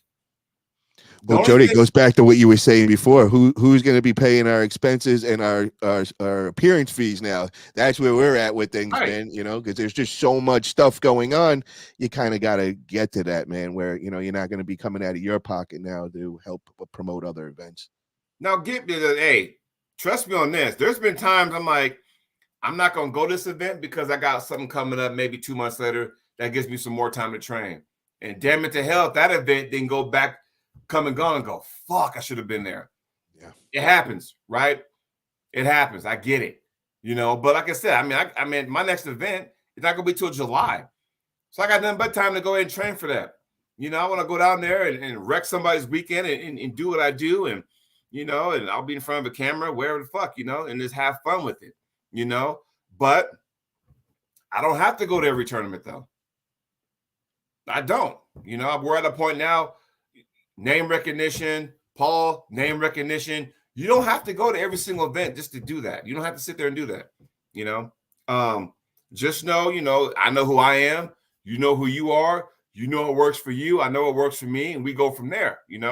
Oh yeah, Jody, where are you training these days? Who's the team you're with? Are you still training with Nano and Yeah, yeah, twisted wrist. Twisted okay. wrist here in Central Oregon. So it is hard because the majority of people who come to Oregon, of course, the biggest city is Portland, and I get it. It's easy. So yeah, and it's funny because I'll get these text messages or I get a Facebook message, and they be like, "Hey, I'm coming to Oregon, and I'm like, oh, sweet. You coming to train? Where? Well, I'm coming to Portland. I'm like, oh man, that's like 3 hours for me, Yeah. because I'm located in the center of the state. So it's going to be a drive to go anywhere, no matter how you slice it. But, it's hard because we're not, you know, Derek's team, Alpha Empire, where he has a big giant team. We're not the California Armbenders. We're not, all the guys. We're not the teams in Jacksonville, Florida. We're not that big. So it's kind of like we got our core group of guys, and then we got our guys within that. Yeah. That come in. So sometimes we'll get 8 people, sometimes we'll get 4, other times we'll get 2. So but I will say this, I've been very, very gifted, and I've been very, very fortunate, I should say. I've had people stop by. Hey, I'm in town. Want to come? Oh yeah. I mean, there you go. Dan Plexman. He was on a journey. I think he went to Florida and trained with those guys down there where Carl Stan, those guys. Yep. Made his way up to the Pacific Northwest. Got a hold of me. This was back in January. We got on the table. We were pulling the stuff. Now he's back in Canada. There was a moment where I just missed him, and I couldn't get time off because I had a meeting. But Mike Gould was traveling. Hey, I'm gonna be in the Bend area. I'm like, mother, let's. There's a meeting I couldn't get out of though. Yep. That would have been cool to sit there and have him pull for a couple hours, whatever. So I've been very fortunate. As far as that goes. But yeah, I mean, I would love to have more people, but that's just the way I think location speaks a lot, Yes, it does. And I got to say one thing that's funny, man. You got a picture behind you on your wall, and when you are lined up sitting there, it looks like you have little cat ears on. Oh, So, I want to do this? so I keep walking, and I'm like, dude, you look like you got cat ears on there for a minute. But yeah, no, I completely understand what you said, and I kept missing Dan Plaxman also, man. It was unfortunate. I was in Florida a week before at my condo over there. I just missed him. I went over. I think I had to go to New York first, and then I was going over to California. I kept missing him by 1 week. Missed him over in California by 1 week also, and then the same thing with Mike Gould. He was, he's a truck driver, and he was making his way through North Cal. I just missed him, and I think he went right to you after. Yeah, it was cool. Him and his wife stopped by and stuff, and it was, what? It was cool because obviously Dan and I are not in the same weight class, obviously, but it was more. We were just at my house in my garage. We were talking shop. Yeah, it was more of a training more than less pull. I mean, we pulled, but it was more of, hey, this is what I do and why I do it and stuff. And then he kind of, hey, this is what I do and why I do that. So it became more of, just guys just talking shop, and I felt bad because, here's his wife filming, I felt bad for her, but, she was cool about it though. But it was just fun to sit there and do that. I think, that's that camaraderie we've all been talking about, where anybody outside our community don't understand how much we're like a fraternity, if you will, or hey, with the ladies, the sorority, and when you get people like Lucky and Stephanie and Katie Hankey, and and all the girls are about to go ahead and blow this thing up with the All Ladies podcast. I'm telling you right now, arm wrestling is sitting pretty. The Lucky Ones podcast, Saturday night, 10 p.m. Eastern time. It's a new podcast from all the ladies in our sport. It's the first one, all ladies arm wrestling podcast. So definitely tune in Saturday night, 10 p.m. Eastern time. It's going to be lit. The other thing I want to make mention is, back in the day, we know you had that big match against Roger Learn, that crazy super match, and you were representing IAP. I'll never forget that. You had this shirt on. Roger was represented 98 at that time, and that's when we were beefing. It was definitely, and I love that you stepped up for me and IAP, and you got the win that day. But the reason why I bring this up now is, Roger's just coming back. He had that arm break, and he looks like he's fully recovered, and he's looking real strong. Well, we know my training partner and also co-host on Arm Wrestling Buzz, Israel Chavez. He's starting to make some waves out there. He just won a super match against Uncle John right hand. And there's been talks about him and Roger gripping up, man. I really want to see this super match. I think it's a good one. I was originally saying I think Israel is too much for him. Israel is close to 300 pounds. And Is I this believe left or right hand? right hand. Right hand is what we were where we're going at.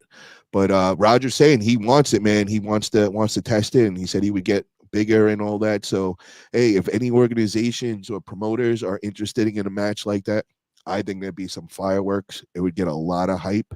And what do you think of that match? Because I know you've gripped up with Roger, obviously, in your super match. And I also know that you've gripped up with Israel just at my house in practice and all. Oh, Roger went to steam, huh? Yeah. Yep. Well, let's see here. When I gripped up with Israel, it was like we kind of went back and forth, left and right. Stronger than he looks, by the way. I will let people know, stronger than he looks. And he took me to I'm not a real hook puller, and I'm starting to be one now, but he turned me inside. I was like, oh shit, what the fuck's going on? Super strong.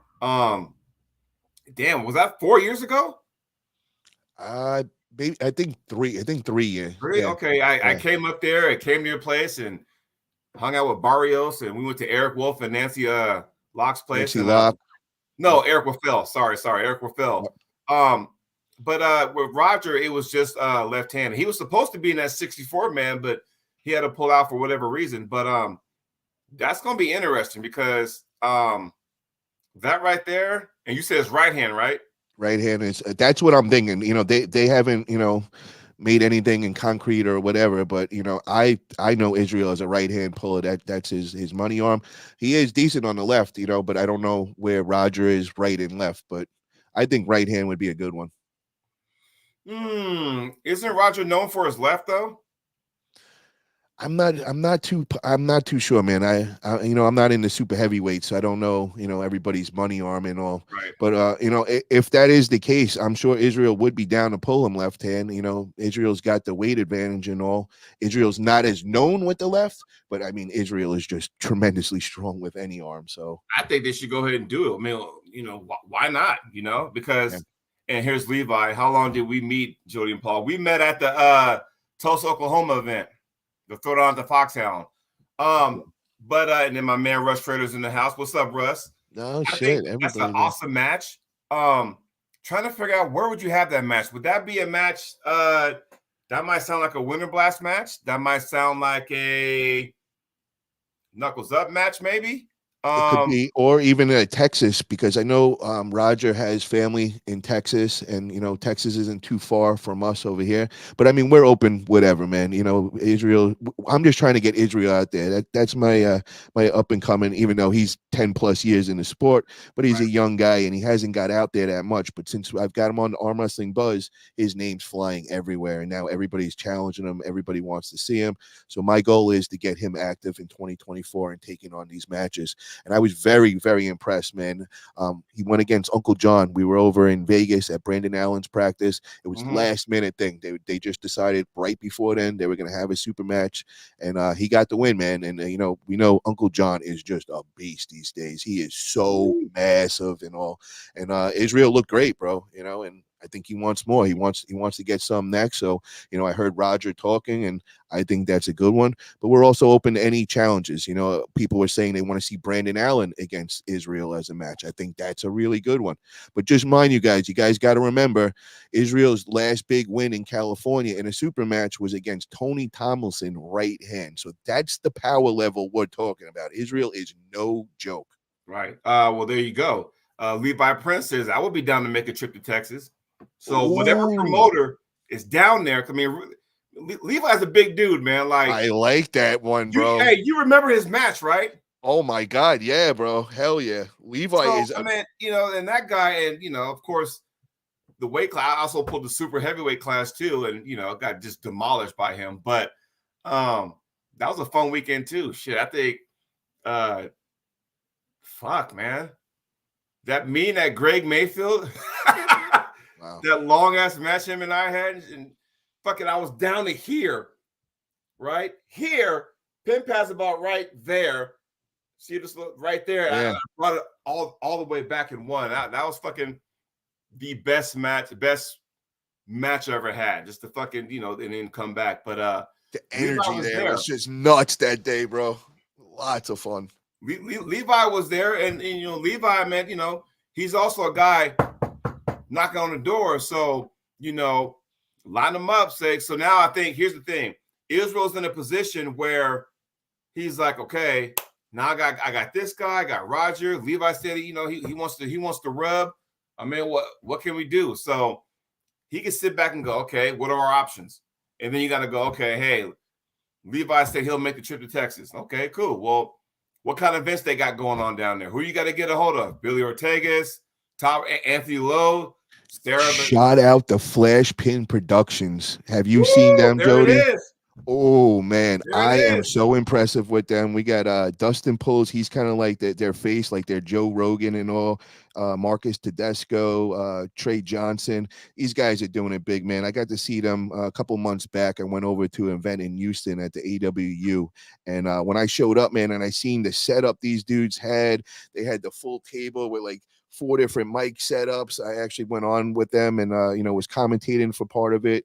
I mean, I like it, bro. And then they did their own event, and I like the whole like setup they did, man. It was like an amazing production with the lighting, and they had like the big professional cameras and all. Like, I'm really interested to see what they got coming up next, and that's one of those that I I think that would forgot be a about good them match. flash pin. I forgot. So Southwest, you got flash pin.